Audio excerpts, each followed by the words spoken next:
Hey everyone, don't waste your time and let's go start this video and watch this video.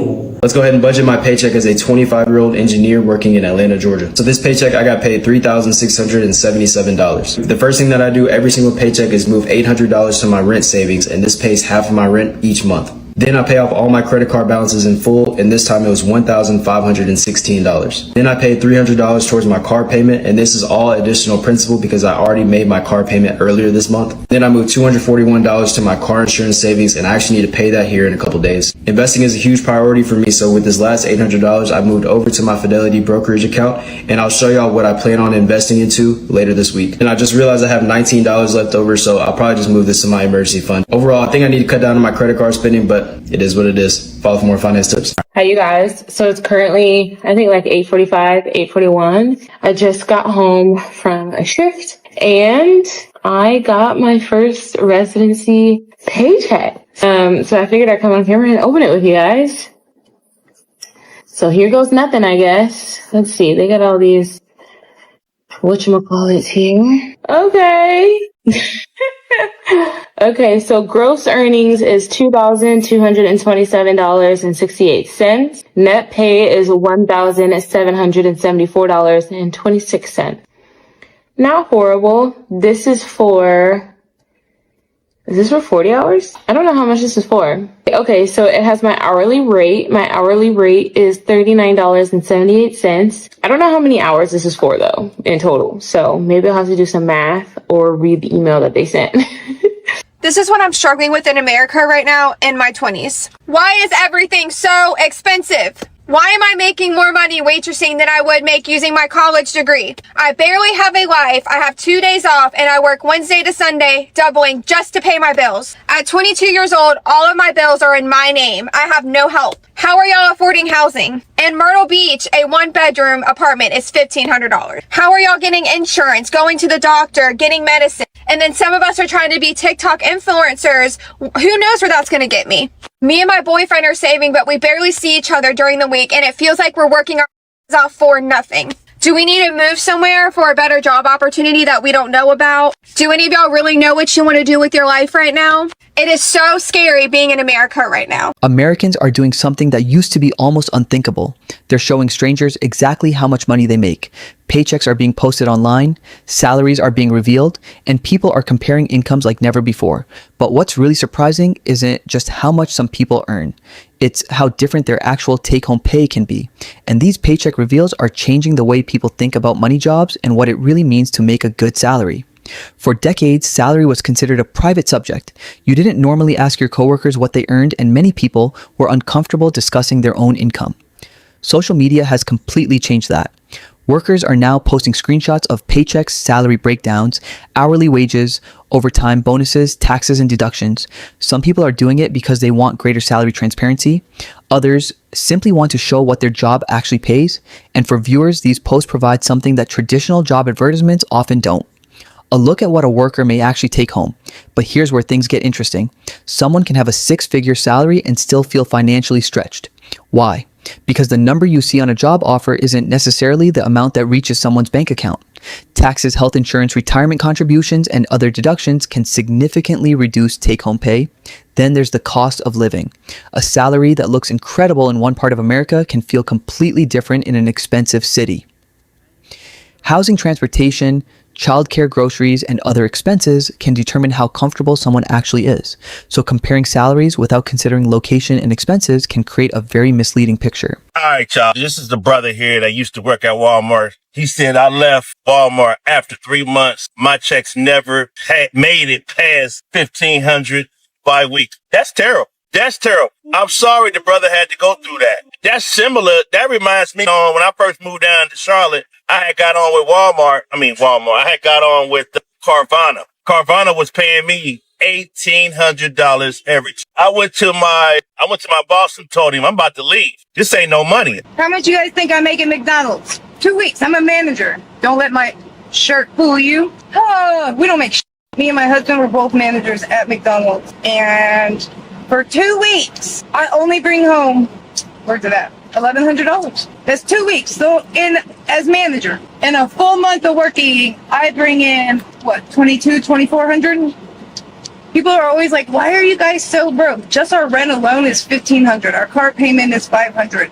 My car insurance, because I was an irresponsible addict for so long, that's like $400 a month. We live in Phoenix, Arizona. My electric bill is like $200 a month. You guys just add up like our regular bills. We only have like a $300-$400 median after that. And we still have to grocery shop, gas, have money to live. We don't, like, you know what I mean? Like, it's crazy. My husband makes a little bit more money than I do. Tiny bit, not much. Right, everyone. Open my first paycheck with me. I have been working here as a CNA for like 3 weeks now. I did training at first, which he said I would get 19 for that. And then as soon as I started like my actual shifts, it was 20. So let's hope that this number is right. Let's just say I have a number in mind that I know that it should be. But like, we'll see. This is like a puzzle to open, first of all.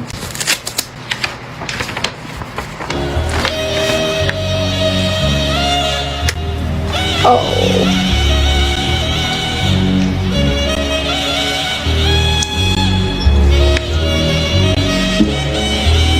Okay, I mean, like, it's good, but I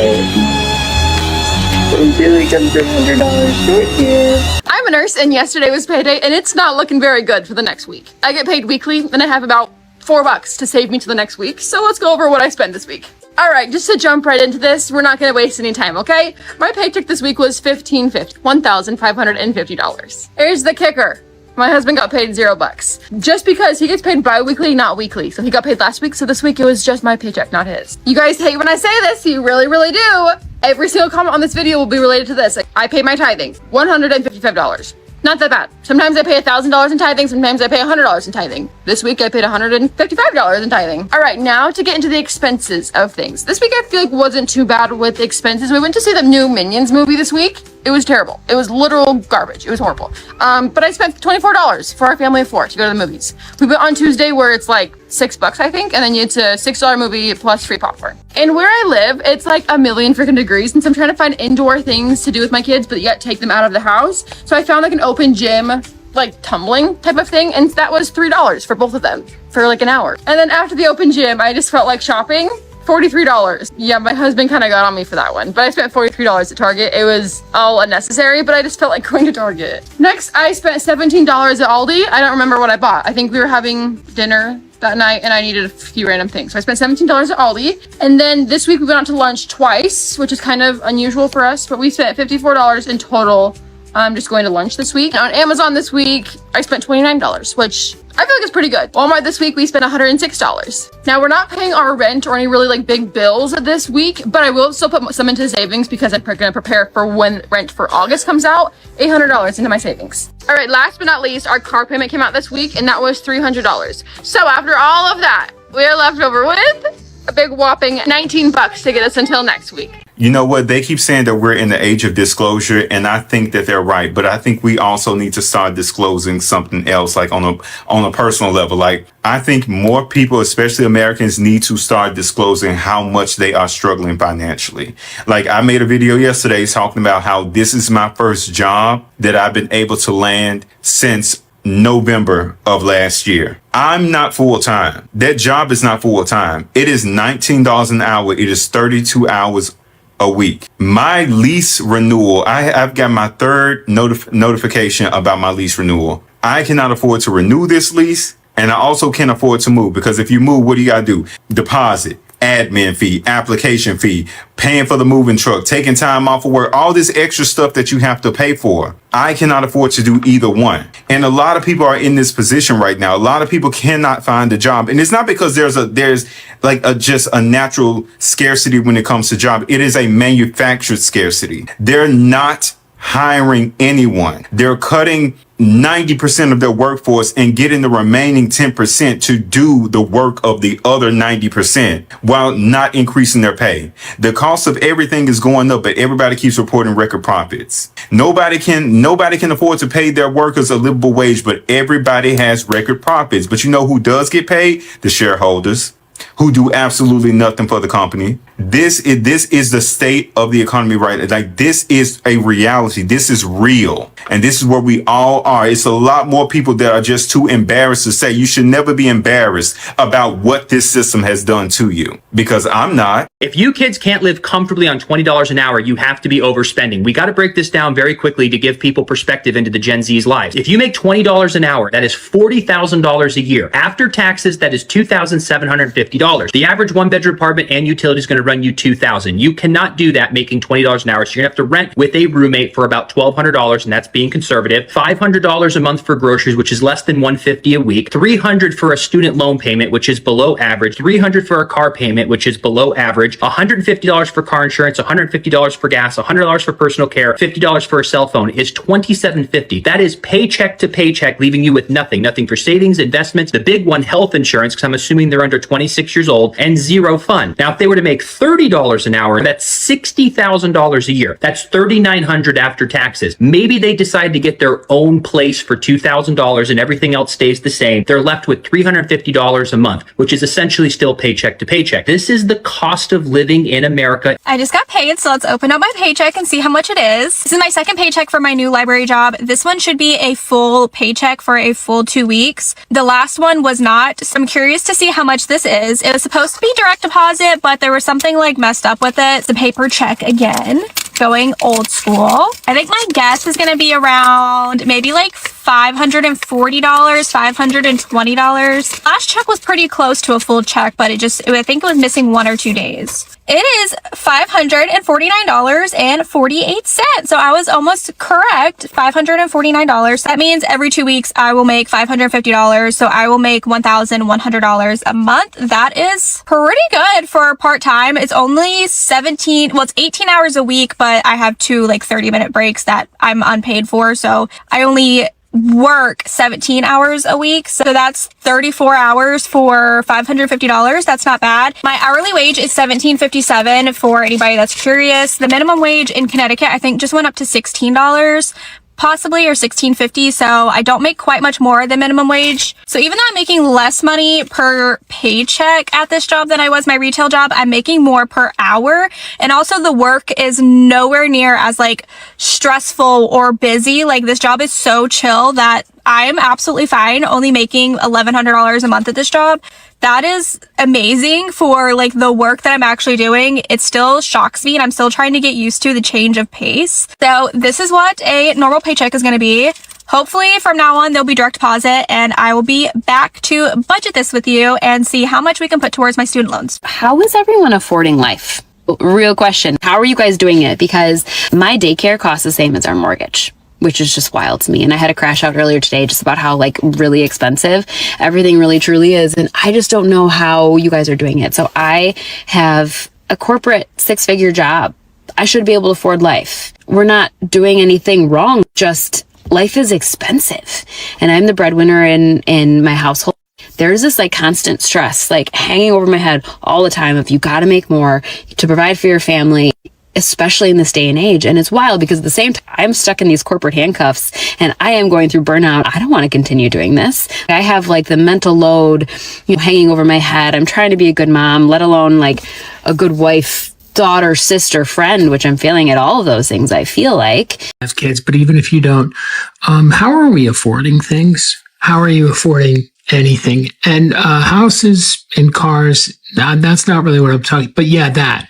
I mean more like how are you affording gas and groceries and healthcare and utilities and all the other 900 subscriptions that are required to live these days? How are you doing that? I'm assuming you all also are not you're not taking any vacations, and you've like us have just you've cut out the coffee and the Target shopping and the activities for the kids as much as you can. You've taken away. You've gotten rid of pretty much anything fun.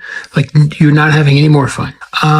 Assuming you're also doing that, how are you living? If you have any tips or tricks, just go ahead and drop them in the comments. Not to be in y'all's business or anything, but how much money do y'all making out? How much money do y'all make? I just seen this video of this girl. She was like, in this type of economy, there's no way I'm showing up to nobody's job to make less than $15 an hour on a lower scale.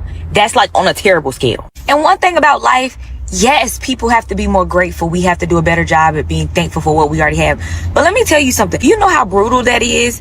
Nobody wants to show up to a job and work like 40 hours. And half the time, if you're making that type of money, you have to work well over 40 hours for it to even make sense. Because if not, the whole check is going to taxes. And it's crazy because when you don't raise minimum wage, but you have jobs that'll pay you $4 or $5 over the minimum wage, when the minimum wage is already like sinking. When you think of an ocean, like the minimum wage is already underwater. You're dead at that point. But to pay somebody like $4 or $5 right over the minimum wage, just so that they can be able to say they don't make minimum wage, is crazy work in this type of economy. Everybody can't make 6 figures a year. Everybody can't make over 100, 2, 3, 4, 500,000 making that type of money with these types of jobs. But what I do know is to not be able to make the bare minimum, you ain't seeing no extra money out your check. And matter of fact, the only way that you can even see some of your check is if you don't pay no bills.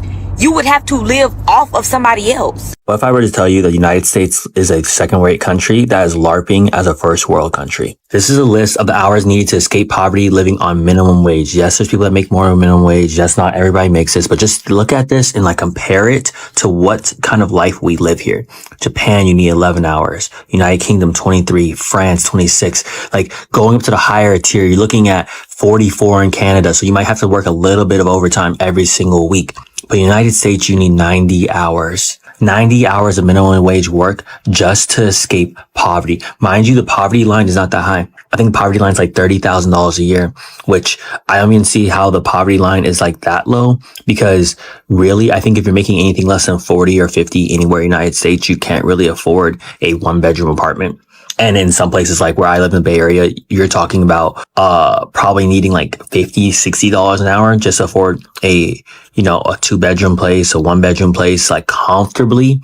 You cannot tell me that this is the land of the free, that this is the American dream. Like, because whose dream is it to work 2.5 jobs a week? Let's break down my bi-weekly paycheck, because I know you guys are nosy and people like watching these videos, and I'm very transparent. So let's get into it. To start off, I got paid this Friday. My bi-weekly net pay was $2,635. So that's after all the taxes, retirement, health insurance, everything. I got $2,635. But I actually only got $1,415 in my actual bank account. And let me explain. First of all, $700 automatically goes into my joint account, which is for our mortgage, electric, water bill, car insurance, all those types of things. Second, $420 automatically goes from my payroll. It goes into a different account that I have that pays a SoFi loan. And then $100 goes into a savings account that I have automatically. So automatically that happens, and then I get $1,415. Out of that, we are putting $150 into another savings account. $75 is going to pay a home equity line of credit. $120 is paying my phone bill. $75 is going towards my Discover credit card. $50 is going towards my Chase credit card. $81 is going to an Affirm that I have. $76 is going to an Affirm that I have. I get a little carried away sometimes. $275 is budgeted for groceries for 2 weeks, so that is split up. $100 for gas, which I only think is going to be $80 because I still have a quarter of a tank and I only drive like 1.5 to 3 miles a day. $120 is going to go to my nails and my toes and my eyebrows. Don't know when I'm going to get it done, but sometime within this 2-week period. And then $140 is going to go towards me getting my hair done, my daughter's hair done, and a wax. I get it from the same girl all on the same day. It's going to be $140, which leaves me with $153 remaining to spend what I want. I don't think I'm going to need to spend it because I already have everything budgeted for what I need to spend this week. So that's what my bi-weekly paycheck looks like. I'm somebody who's fully transparent when it comes to money. I don't think it matters to talk about money. I think it motivates people to talk about money. So that's why I am starting to do these videos. So if you have any questions, let me know. But yeah, that is my paycheck breakdown. Okay, so I just got off work and I did the calculation today from my job. Let me just cover up my uniform a little bit more. Of how much money I made per hour. Today, I made $15 an hour. I have been with this company for 8 years. I've been flying as a flight attendant for 6 years, and I made $15. Now, mind you, if I lived in the middle of the United States, okay, sure, $15 an hour, fine. I live in Seattle. All of our bases are on the West Coast. $15 an hour. I could go work as a receptionist and work whatever schedule I wanted as a receptionist at a hotel or something and get paid like 23, 24 entry level. Some of the biggest reactions happen when people discover what certain professions actually pay. Jobs that people assume are low paying can sometimes generate surprisingly high incomes through overtime experience, commissions, specialized skills, or additional responsibilities. But the opposite can happen too. Someone may have an impressive job title and a large annual salary, yet their actual paycheck can look much smaller after deductions. And overtime creates another complication. An impressive annual income may require extremely long hours. So the real question isn't always just how much do you make. Sometimes the better question is how many hours did you work to make it? These paycheck videos are also changing how people think about career decisions. When workers see what others are earning, they may start asking whether they're being paid fairly. Someone might discover that another person with similar experience earns significantly more and decide it's time to negotiate. Change companies, learn a new skill, or pursue a different career. That can make salary transparency incredibly powerful, but it can also create jealousy and unrealistic expectations. One person's paycheck doesn't automatically mean another person's career is underpaid. There are differences in location, experience, education, responsibilities, benefits, and working hours. The paycheck sharing trend probably isn't going away. People are becoming more comfortable discussing money, and social media has made those conversations easier than ever. But there's one lesson worth remembering. Income is only one part of someone's financial story. What matters is what they actually keep, what they spend, how much they save, and how much freedom that income gives them. So here's the question.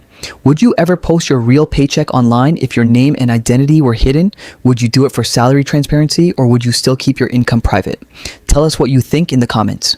And this video is made for entertainment purpose only. Like and follow and subscribe and comment this video. An interesting part in the video, please comment and like, follow please. Thank you.